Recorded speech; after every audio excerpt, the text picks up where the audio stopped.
Bonjour tout le monde, je me présente, je suis Alexandre Cuvin, je vais vous présenter aujourd'hui l'importance de mesurer la valeur en leadership agile. Alors très rapidement, donc je suis coach agile en entreprise. Mon job est essentiellement d'aider les organisations à se transformer et adopter des pratiques agiles, que ça soit du niveau du portfolio management jusqu'aux équipes en opération, mais mon travail essentiel est d'aider les entreprises de passer d'une vue projet à une vue plutôt produit. Voilà. Je travaille dans de grosses organisations en Suisse romande, dans l'horlogerie, dans la finance, dans les assurances, voilà, différents trucs. Si vous voulez me contacter, vous pouvez me contacter directement par email ou je dirais plutôt par email. Le téléphone, je le réponds très rarement, étant donné que je suis en mission chez mes clients. Voilà. Je vais présenter juste très rapidement. Donc on va voir en fait la définition de la valeur agile, métriques de valeur, les approches d'évaluation, prise de décision basée sur la valeur et amélioration continue. Alors tout d'abord l'introduction. Ce qu'il faut surtout comprendre en fait, c'est qu'il y a différentes approches dans la mesure de la valeur. Il y a une mesure de la valeur qui est produite, qui est celle qui est très souvent utilisée, traditionnellement utilisée, et la valeur délivrée. L'agilité a plutôt en fait recommande plutôt une approche sur une valeur délivrée par rapport à la valeur produite. Valeur produite, vous reconnaîtrez très rapidement en fait beaucoup d'entreprises qui mesurent le nombre de features, de user stories qui sont produits, des services qui sont produits. Par rapport à une valeur délivrée, où on va plutôt voir la satisfaction utilisateur, le revenu, l'impact social, le ROI, ce genre de choses, qui a beaucoup plus d'informations et beaucoup plus intéressant pour savoir. L'agilité, on est customer centric, donc centré sur l'utilisateur. Définition de la valeur agile. Donc la valeur agile, c'est une raison de produit qui répond aux besoins des clients, l'amélioration de la qualité, la réduction des délais, la mise sur le marché, etc. Sur ce graphique, on voit en fait la différence entre mesurer le coût de la capacité ou mesurer le coût du délai. C'est-à-dire, on va mesurer qu'est-ce que ça va nous coûter si on livre tôt ou livre tard. Plus c'est loin, plus le coût du délai va nous coûter. Parce qu'on va livrer quelque chose qui aura beaucoup moins de valeur tard que tôt. Donc on va plus regarder sur le coût du délai et d'amener en fait les choses qui ont le plus de valeur à être livrées le plus tôt possible et ce qui ont le moins de valeur le plus tard possible. Par rapport au coût de la capacité où on va plutôt essayer de se concentrer à avoir un coût de capacité le plus petit au tout début par rapport à plus tard dans le projet.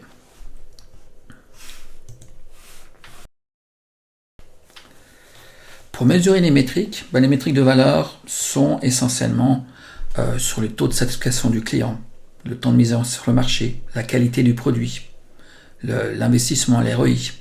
Ça, c'est des éléments en fait de métriques de valeur qui vont être mesurés. On va les mesurer avant pour prendre une décision sur qu'est-ce qu'on va mettre sur le marché ou pas. Mais on va aussi la mesurer après. Vous aurez sûrement entendu des éléments comme des KPI de succès, des mesures du succès ou des mesures d'acceptance. Qu'est-ce que ça veut dire que quand j'ai livré cette fonctionnalité, qu'est-ce que ça veut dire pour mon client? C'est son critère de succès, qu'est-ce qu'il va nous rapporter? Que je livre ça pour livrer, c'est une chose. Mais que je livre ça et je suis capable de mesurer sa valeur, c'est même beaucoup mieux.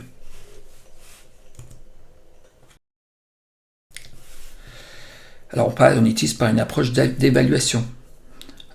Les approches d'évaluation, vous en avez vraiment de tous les choix, de tous les types. Enquête auprès des clients, analyser les données de vente, par exemple les équipes de marketing ou des marketing de sales, les revues de sprint. Le fait de faire une revue de sprint, l'équipe va présenter ce qu'il a réalisé, ce qu'il a produit, et il attend un retour de son client Donc il va lui dire est-ce que ça lui plaît, ça lui plaît pas, etc. Ce genre de choses. Ça va permettre en fait de pouvoir savoir, ok, est-ce que je suis en train de réaliser, il est content, il n'est pas content. S'il n'est pas content, qu'est-ce que je dois faire pour qu'il soit mieux? On va essayer de viser le wow. Et pour viser le wow, il faut savoir qu'est-ce que le client il veut. Et qu'est-ce qui va lui rendre heureux. Ça va être important. Mais ça, c'est plutôt au niveau du opérationnel. Et autrement, ça peut être la relation stratégique. Est-ce que cet élément va amener de la valeur à la vision stratégique de l'entreprise? Je rencontre beaucoup trop de projets, d'entreprises qui ont plein de projets. Mais est-ce que ce projet-là va faire avancer la stratégie de l'entreprise? Peut-être, peut-être pas. Mais ce n'est pas une invention de valeur. C'est un manager a décidé qu'il avait besoin de ça pour une raison X ou Y. Peut-être pour des informations, pour soutenir la vision stratégique, peut-être pas. On ne le sait pas. Et ça, c'est grave.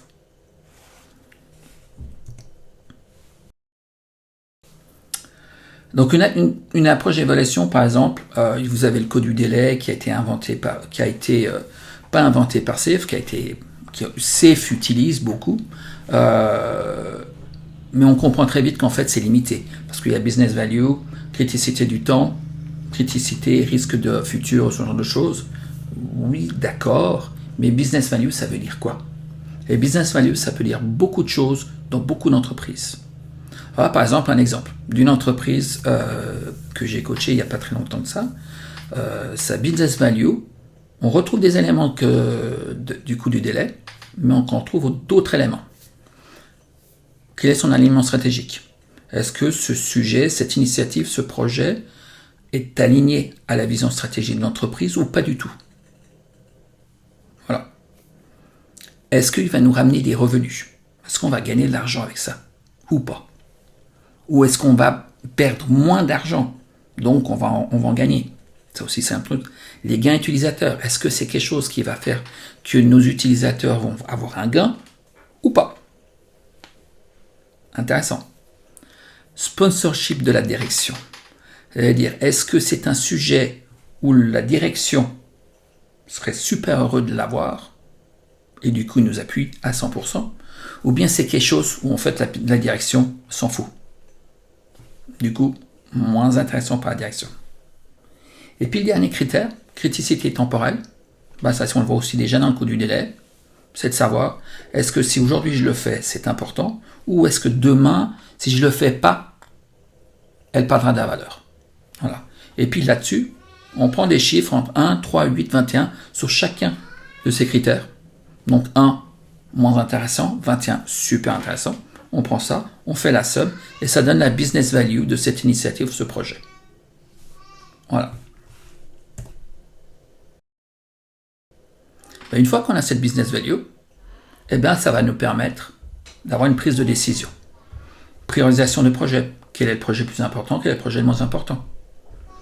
Ça va nous permettre d'allocation de ressources. Un projet très important, mais qui a un coût quand même assez important, va nous demander d'avoir plus d'allocation de ressources. Éventuellement, on ne veut pas. Si on a des projets qui ont beaucoup de valeur, mais qui sont peu coûteux, on n'aura pas forcément besoin d'augmenter notre allocation de ressources ou pas.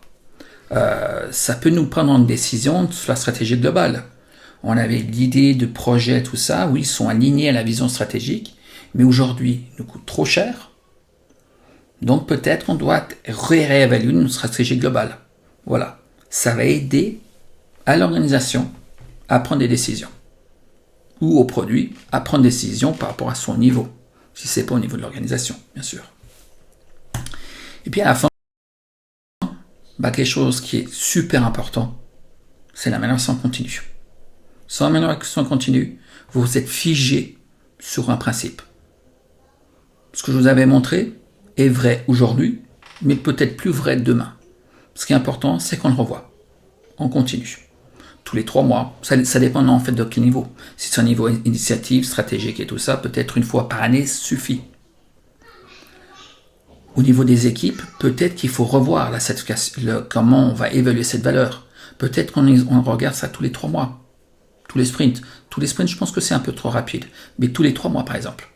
Ça, c'est l'importance. C'est qu'il y a de l'amélioration continue. on suit, on améliore le processus s'il y a besoin. On ne reste pas figé sur cette valeur. Et voilà. De là, j'ai tout raconté, de tout ce qu'il fallait savoir en fait sur cette certification de la clientèle, de la valeur métier et tout ça. Voilà. Donc, merci de m'avoir écouté. Si vous avez plus d'informations sur ça, ou vous voulez me contacter pour avoir plus de détails, vous pouvez me contacter sur alexandre.cuva@agile.ch. Merci.